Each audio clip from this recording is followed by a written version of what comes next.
സർക്കാരിന് വീണ്ടും തിരിച്ചടി. കീം റാങ്ക് പട്ടിക റദ്ദാക്കിയ സിംഗിൾ ബെഞ്ച് ഉത്തരവിൽ ഇടപെടുന്നില്ല എന്ന ഡിവിഷൻ ബെഞ്ച്. സർക്കാരിന്റെ അപ്പീൽ ഹൈക്കോടതി ഡിവിഷൻ ബെഞ്ച് തള്ളി.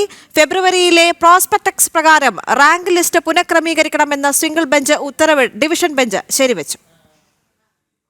കീം റാങ്ക് പട്ടിക റദ്ദാക്കിയ സിംഗിൾ ബെഞ്ച് ഉത്തരവിൽ ഇടപെടാൻ കാരണങ്ങളില്ലെന്ന് വ്യക്തമാക്കിയാണ് ഹൈക്കോടതി ഡിവിഷൻ ബെഞ്ച് സർക്കാരിന്റെ അപ്പീൽ തള്ളിയത്.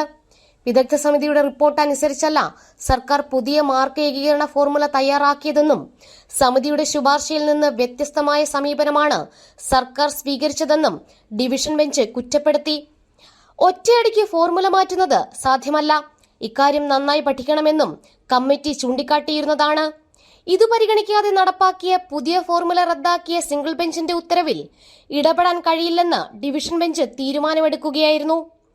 സംസ്ഥാന സിലബസ് വിദ്യാർത്ഥികൾക്ക് മാർക്ക് നഷ്ടപ്പെടുന്നത് ഒഴിവാക്കാനാണ് പ്രായോഗികമായ പുതിയ മാർക്ക് ഏകീകരണ ഫോർമുല നടപ്പിലാക്കിയതെന്ന് സർക്കാർ വാദിച്ചെങ്കിലും ഡിവിഷൻ ബെഞ്ച് അക്കാര്യം മുഖവിലക്കെടുത്തില്ല.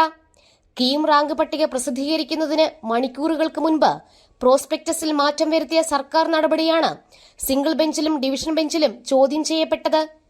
കീം പ്രവേശന പരീക്ഷാ മാർക്കും +2 കണക്ക്, ഫിസിക്സ്, കെമിസ്ട്രി വിഷയങ്ങൾക്കുമുള്ള മാർക്കും 1:1:1 എന്ന തുല്യാനുപാതത്തിൽ എടുക്കുന്ന ഫോർമുല പ്രകാരമായിരുന്നു നേരത്തെ റാങ്ക് പട്ടിക തയ്യാറാക്കിയിരുന്നത്.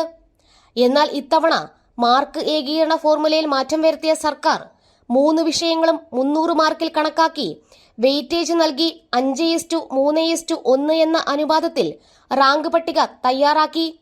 സംസ്ഥാന സിലബസ് ഒഴിച്ച് മറ്റു ബോർഡുകളിൽ ഉയർന്ന മാർക്ക് 95 വരെയാണ്. പക്ഷേ ഇവ രണ്ടും 100 മാർക്കായിട്ടാണ് നിലവിലെ ഫോർമുല പ്രകാരം കണക്കാക്കുക. ഇതോടെ ഉയർന്ന മാർക്ക് 95ആയ CBSE സിലബസിൽ ഉൾപ്പെടെ പഠിച്ചവർ റാങ്ക് ലിസ്റ്റിൽ താഴെ പോയി. സിംഗിൾ ബെഞ്ച് ഉത്തരവ് ഹൈക്കോടതി ഡിവിഷൻ ബെഞ്ചും ശരിവെച്ചതോടെ പഴയ ഫോർമുല അനുസരിച്ച് റാങ്ക് പട്ടിക പുനഃക്രമീകരിക്കണം. അങ്ങനെ വരുമ്പോൾ റാങ്ക് ഘടനയിൽ മാറ്റം വരും. അതുമാത്രമല്ല, പ്രവേശന നടപടികളും വൈകും. ജനം, കൊച്ചി.